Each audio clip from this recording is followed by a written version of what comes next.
Great, I want to help people too. Have you ever wanted to study pre-med? Well, today you'll find out how. Hi everybody, for those of you who don't know me, my name is Joey. I'm the Perfect Score Tutor. So I've been in the test preparation and college admissions industry for going on 15 years now. And during my time, I've worked with hundreds of kids, but during my time, I've also met with a bunch of students who say they want to study pre-med. So I wanted to go over some of the biggest misconceptions that students have out there when it comes to pre-med. So stick around for this whole video because I'm gonna save you a lot of time and energy. So a few disclaimers before we go into this video. One, I really focus on the holistic counseling aspect. As such, I don't really believe in gaming the system. So I'm gonna be talking about pre-med as if it's a best fit for the student as opposed to how are you gonna get into college? Number two, I'm gonna be giving you advice based on my personal experience having worked in admissions. I'll be backing up a lot of my advice with some data that colleges have published and put out there. As I give you my stories and information, I want you to focus on how the information that I provide can help you throughout the process, as opposed to the other way around, you trying to figure out how the heck am I gonna fit into this pre-med process. So the biggest misconception that my students have when it comes to pre-med is the idea that they want to major in pre-med. Fun fact, you can't major in pre-med. In fact, most schools don't have a pre-med major. Instead, they sometimes have a pre-med program. Interesting fact, at a bunch of colleges, there isn't even anything extra that you have to do to be considered pre-med. All you honestly have to do is take the required courses and go to the pre-med office and meet with an advisor. Here's an interesting conversation that I had with an admissions officer. So I was visiting a college, I'm not going to tell you where, but I spoke with the director of admissions. If I see another student who lists a bio major as wanting to go down the pre-med path, I'm going to scream, or something like that. She was basically saying the idea that there's so many kids who say they want to do pre-med without actually thinking about how they can study that. Another interesting anecdote that I have to share is during my time in admissions, I did read for one program that used pre-med as a qualifier during the application process. What I mean is that if a student listed that they want to do any sort of pre-med, pre-dental, pre-health, pre-occupational therapy, pre-physical therapy, all of a sudden their applications got stuck in this highly selective category. They wanted to distribute their resources and not get overrun with students. The ironic thing was that the student could still be pre-med in that college without even listing pre-med on their application. Another really common misconception that I see students make is that I have to study biology or chemistry or insert some sort of STEM major if I want to become a doctor. That's not true whatsoever. The interesting thing about if you want to go to med school is you don't have to major in anything specific. All you need to do is meet your pre-med requirements. I went through the AAMC website. AAMC stands for the Association of American Medical Colleges. And I've looked through all the different med school requirements and I've kind of summarized them for you here. Basically, you see that you need some biology, you need some chemistry, you need some writing, you need some psychology or something like that. Those are generally required courses, but a biology major usually requires you to take anywhere from 10 to 12 biology courses. You don't need that many biology courses for med school. But if we add up all these courses here, they barely add up to a year and a half worth of courses. So there's all this extra time for you to study whatever the heck else you want to in college. So for some students, that might be biology. For some students, it could be social science, it could be kinesiology, it could be business. So here's how I counsel students. Assume that you don't get into med school. What kind of skills do you want from college? What do you want to do after college? What kind of career do you want to work in, right? Because if you don't get into med school, you're going to have to be stuck with all that other stuff that you learned in college. I went to the UT Austin website and looked at where some of their undergraduates go on to med school. And you can see that as they divided their matriculated students, you see that there's quite a few students who did biochemistry, biomedical engineering, but then you see some other kids going into med school with an econ major, finance, government, international relations. So you see that even though they're not the huge majority, there's lots of other students who are going to med school with different types of academic backgrounds. This is based off of the AAMC website, and you can see that of the students who applied, even though the vast majority, 30,000 kids applied with a major in biomedical or biological sciences, that the acceptance rate of those students is roughly in line with the national acceptance rate. There are two categories that come out ahead: the students who applied with a humanities major and the students who applied with a math and stats major. They're getting into med school at an over 50% acceptance rate. Now, I don't have the exact reasons why, but I can speculate a little bit. My personal belief is that the humanities majors, they have a much more well-rounded academic background. They understand things like sociology, they might understand things like anthropology, so they have a broader understanding of the different types of people that exist on this planet. For the math and stats majors, maybe they spend a lot of time doing very meticulous database collection, and that could be very useful for a doctor who wants to go into medical research in the future too. If you go into college, comment down below if you've seen this phenomenon, but I've seen a lot of students just go into college as biology as a default major, and then a lot of kids drop out of biology after they realize, oh crap, this major is so much work, especially organic chemistry. That's the weeder class that you have to be looking out for. But this is based off of data that I found from UCLA, and you can see that of those kids that switch, less than half of them stick with biology. And then you can see that quite a few students are switching off into like different types of majors. A lot of them are staying within STEM, but yeah, a lot of them are switching for sure. And then neuroscience is another one that I see a lot of my students like. You can see that half of the neuroscience majors stick around, and then a bunch of other ones switch into different types of fields too. The third misconception I see really often is the students come to me and say, I need to go to a really highly ranked undergraduate college so I can go to a highly ranked med school. Don't do that. I've gone to a bunch of different college websites to look up information on what percentage of kids going to a certain undergraduate college end up going into med school. So here's what I have for you.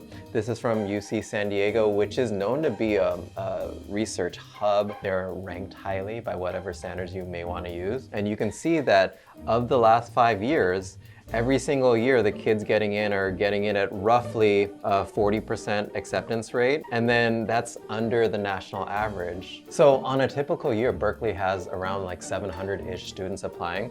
So you can see that for the class of 2023, there are only 28 applicants. So very few students are applying directly from undergraduate, but you can see that their acceptance rate is in the high 50s. And then you can see as we go back in the years that you get more and more students who are applying who've waited a year, waited 2 years, and waited 3 years, and their acceptance rate is in the 50s. We have this college, which is not as highly ranked, Alabama. It's a tier 1 research institution based in the South. But if you looked at their published rates actually rival those of Berkeley. Alabama has about 200 kids applying on average per year. Then we have Cal Poly SLO, which is a really popular school out here. Everybody wants to go there, especially for engineering. But you can see that of their students, their acceptance rate is much in line with the national average at 46%. Here's UT Austin, which is known to be a super selective school. They only accept the top 6% from Texas automatically.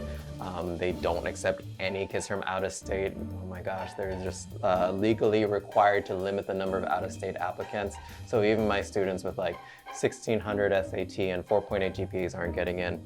But you can see that from their data, the kids who are getting in at a 53% acceptance rate if they have a GPA of 3.9 or above. So even these smarties who represent the biggest and the brightest from Texas and beyond are still not getting in much higher than the national acceptance rate. And then here's another school that a lot of people might not have heard of. This is Rhodes College, which is a liberal arts college. A lot of students come to me not having thought about liberal arts college because they're like, I don't want to study philosophy and art. But realistically, a lot of liberal arts colleges do have pre-med students.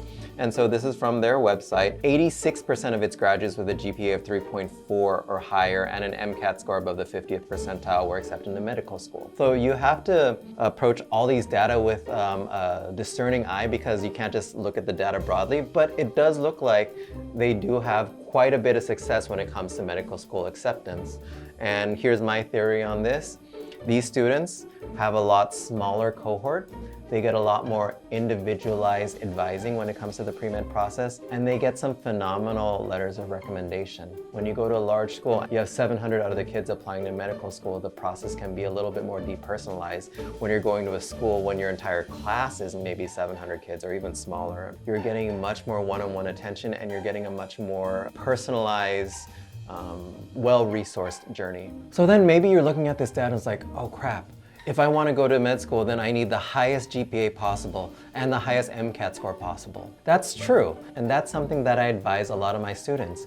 You don't need to go to the highest ranking school that you got into.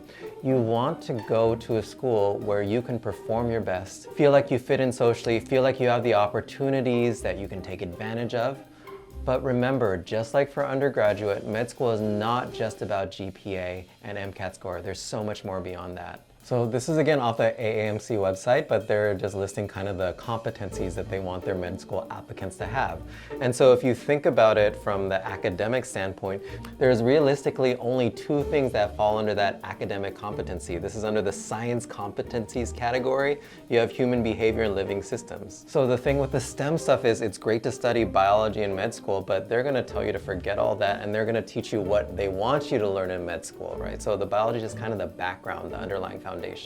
But then you see we have all these other professional competencies. We have cultural humility, empathy and compassion, oral communication, teamwork and collaboration. So then my thing to students is, how are you going to demonstrate that in college? Is that through the types of coursework that you take? Is it through the types of programs that you get involved in? Is it with the types of people that you meet? Are you doing study abroad? Are you doing extra sort of stuff that can help you reasonably talk about this when you apply to med school? And then we also have the category of thinking and reasoning competencies, right? So what does that mean for you? Does that mean you're doing lab-based research? Does that mean you're taking like medical ethics or philosophy classes? Does that mean you're taking extra writing classes? So then another very interesting thing that the AAMC does is that for the first year med school students, they give them this survey. So everybody who got successfully into med school answers a bunch of questions. And then you can see that they ask them these questions about their perspective. It says, during your undergraduate experience, how often did you gain a deeper understanding of others' perspectives through conversations with others? And so they ask a bunch of questions about like difference in religious belief, difference in nationality, difference in age and stuff. And notice statistically that for a lot of the questions, it's over half of the students who found that they've often had a deeper understanding. So the people who are theoretically succeeding into getting into med school are ones who have this broadened perspective. So let's flip that back to you then. Where do you think you're going to be able to go to college and get that shift in perspective? For some students, that means I'm going to encourage them to not go to the local school 5 miles from their house because it's going to kind of be a repeat of high school. For some students, it may mean making a leap of faith and going across the country, going to a school that you might not have heard of before, going to a school where you're no longer the majority and you're part of the minority. It might mean different things for different people. The next misconception that I want to address is that pre-med means you're going to become a physician. That's a dangerous mindset that a lot of students have because maybe that's all they've heard about. But maybe you have an uncle or a cousin or a third aunt-in-law who's a physician and has encouraged you to do so. But realistically, if you're going down the pre-health path and taking those pre-med or pre-health requirements, there's so many other things that you can be. So here, according to the Explore Health Careers website, they've kind of listed all the different things that you can do. For example, if you're taking the pre-health requirements, maybe you want to become a physician's assistant instead, or a nurse practitioner, because those types of jobs tend to have a little bit more stability. Or you could become an occupational therapist, or you could become a mental health specialist.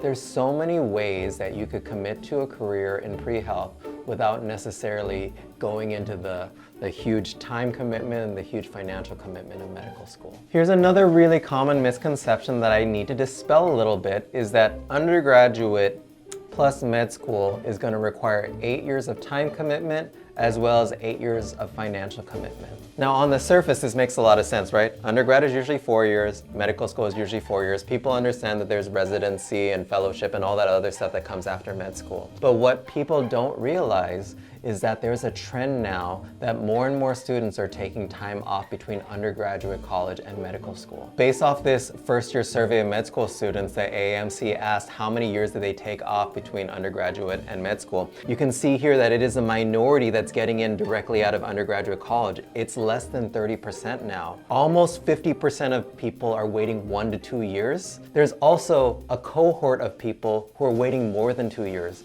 So it's not uncommon now to see people in med school in their late 20s or even early 30s. And then they also asked the people who took time off between undergraduate and college to see what they were doing. And you can see that over 50% of people were working at another career. So I guess this could mean a lab-based career, but it could also mean like journalism or something else that's unrelated to medical school. And then you could see that roughly 20-ish% of people were also pursuing graduate studies. So this could be for people who didn't get a high enough STEM GPA in undergraduate college, so they're getting their post-baccalaureate degree. Or it could also be people who didn't even take the right classes and then decided they wanted to go into med school. So for these people, they're not just paying for 8 years of college, they're actually paying for 9 or even 10 years of college. If you're thinking statistically about it, if you want to go to med school, the average timeline is now 9 or even 10 years instead of the 8 years that people think about. The last thing I want to address is the reasons people want to go to med school. This is almost always the first conversation I have with people, and it's like, why do you want to go become a doctor? Very often people say, I want to become a doctor because I want to help people. Great, I want to help people too. If you're really thinking about going down this process, you need to do a little bit of soul searching, because if you want to help people, there's so many professions out there that can do that. There's teachers, there's restaurateurs, entrepreneurs, like literally just go down the list of professions, and we all help people in some way, right? Here's an exercise that you can think of. List out 20 reasons that you think you might want to become a physician, right? Can you list 20? If you can't, then start thinking about it, right? Because when med schools are looking at students, they're just not looking at students who have superficial reasoning for wanting to become physicians. They're looking for students who have done their research and who have deep understanding. And this kind of advice could also apply to you if you're looking to apply to one of the few pre-med programs that officially exist out there, or are thinking of applying to one of those accelerated medical school programs as well. Congratulations on making it to the end of all those misconceptions. I want to give you a few takeaways as you're going forward in your pre-med journey. Number one, if you're thinking about this process, consider your major options. Don't just jump into biology because you think it's the easiest one. Think about what it means for you and what you want out of your college experience. Especially think about what's going to happen if you don't get into med school. What kind of degree do you want under your belt? I strongly encourage you to take broad courses that are outside of your major to expand your understanding of the world. This is not only going to be good for you as a person, but it's going to help you answer some of the more broad questions they ask you during the medical school admissions process. I encourage you to find ways to explore this process early. Even though you're in high school right now, there are ways for you to explore this process. You can look at the AAMC website, you can look at different YouTube videos, you can shadow people, you can volunteer at the hospital. While you're in college, take advantage of the pre-med advising early and often. I have kids right now who are seniors in college and don't even know that the pre-med advising exists. If you go to a large school, it's going to be up to you to be proactive about the process. When it comes to choosing a college, try to find the best fit college that will allow you to succeed, will allow you to get the best GPA and MCAT score possible, and will also give you the resources so that you can get your clinical experience, you can get your research experience in. Remember, at some of these large state research institutions, a lot of the research opportunities are reserved for the graduate students. This is another reason why some of the kids have to take a year or two off so they can get the clinical and research experience. So maybe you want to consider a lesser known school because they have fewer research opportunities on paper, but because they have fewer graduate students and fewer undergraduate students, you actually have more opportunities for you specifically. And the last thing that you really need to consider is cost. Is your family ready to pay for 8 years of college plus another 2 years of post-bac or something like that? Or would it make more financial sense for you to save money? Maybe it makes sense to go to a state flagship institution, or maybe it makes sense to go to a lesser ranked college where you get a lot of merit scholarships. That way you can save your money and enroll in a very expensive medical school. So I tried to give a really broad overview of this process. There were a few things I had to skip, so if there's certain questions, feel free to leave a comment below. Otherwise, thank you so much for watching this video. you.